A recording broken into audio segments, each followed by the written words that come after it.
Morning. Welcome to Florida Jeep Rides. Today we're going to put Oliver's drive shaft in the back of the Jeep. I've been having some driveline issues.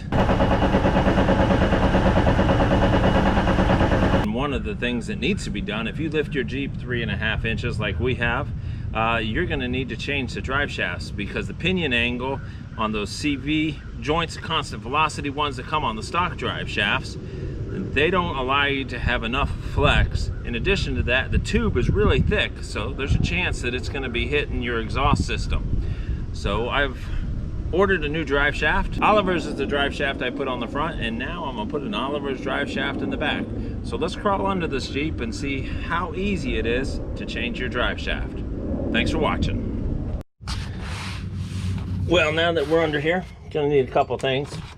One, an 8mm wrench, because the little teeny bolts on the stock one are 8mm. An extension so you can get around the drive shaft, and then a ratchet. Remove those.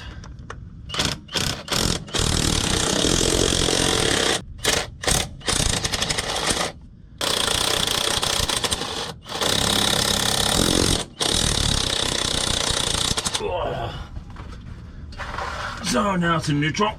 That'll allow me to spin the drive shaft so I can easily get to the other bolts.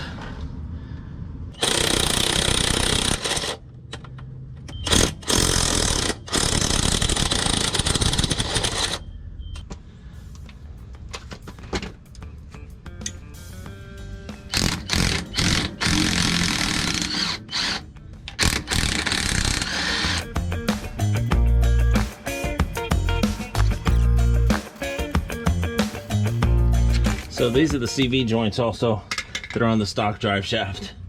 They don't allow for as much movement as the U-joint ones that we're putting in from the Oliver's shafts. A few taps. Well, there we go. So the rear drive shaft is off. We're gonna have to get this bolt off and get this pulley assembly off. That's the front one, because I've got some new yokes that are going in there. The drive shaft fits inside this lip, and that's where it was just a little bit rusty. I have a feeling if I start up my Jeep right now, I'm gonna find out that it is these bearings.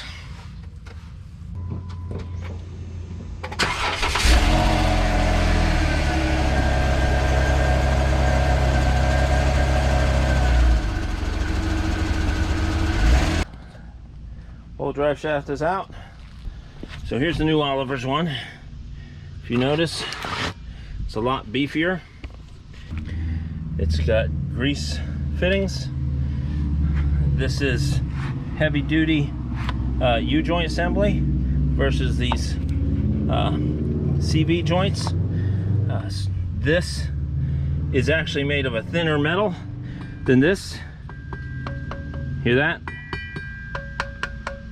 So this is stronger, it's narrower, so it gives you a little more up and down when you're articulating, and this boot is not on there, so it's not ripping to shreds, because this boot often breaks. So that's our new drive shaft.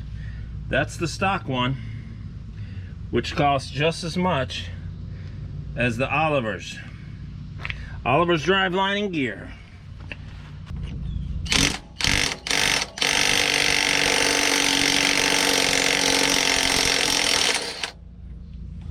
Front one's off.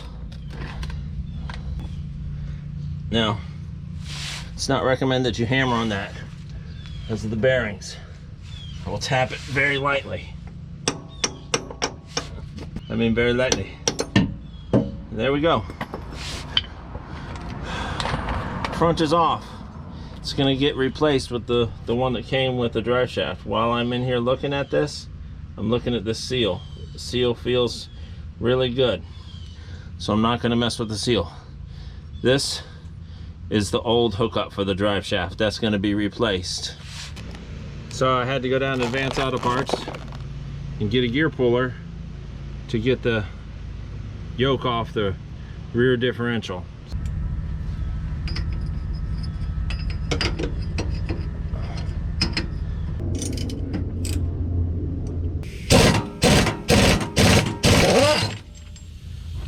And there you go. To get the drive shaft ready, I got to pull off the U-bolts.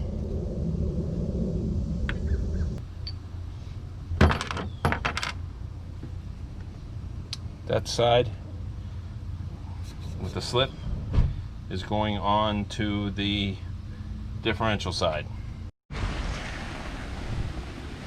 And this is living in Florida. So I'm not done with the job and I got to stop for rain. And 5 minutes later, the sun's back out. So the front is a little bit different. It has Allen heads. Right, easy to put on, but it's going to be tight when you put it back on, so I'd probably just use a little Allen head wrench.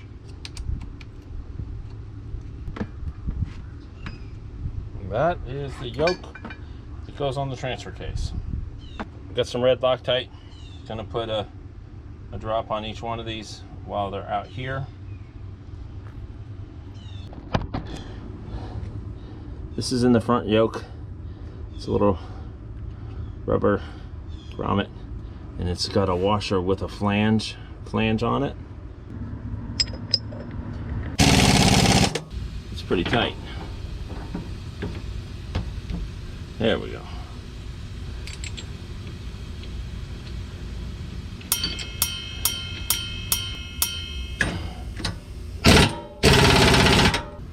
Make sure you seat it right up on top. And by starting with the back, you can rest the front on the cross member.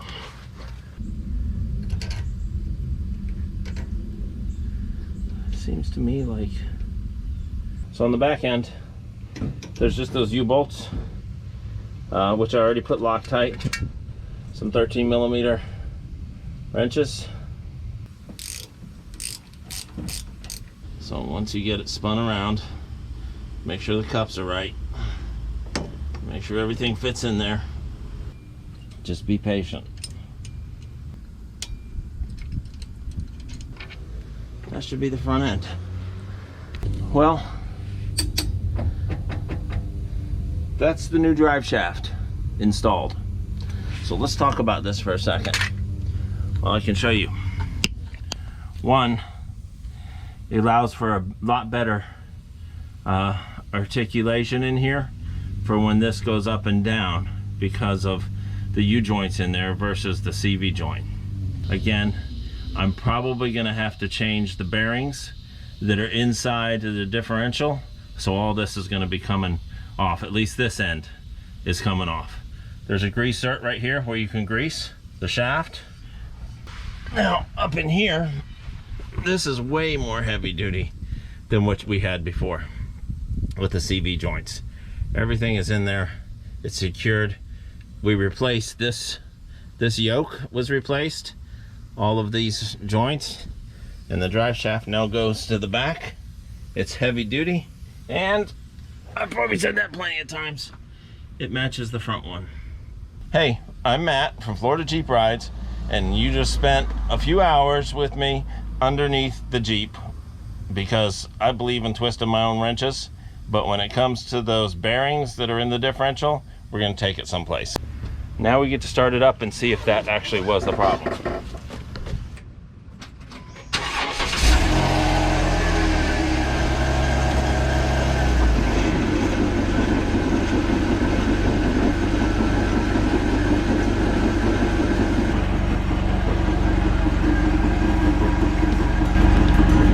Well, that settles it.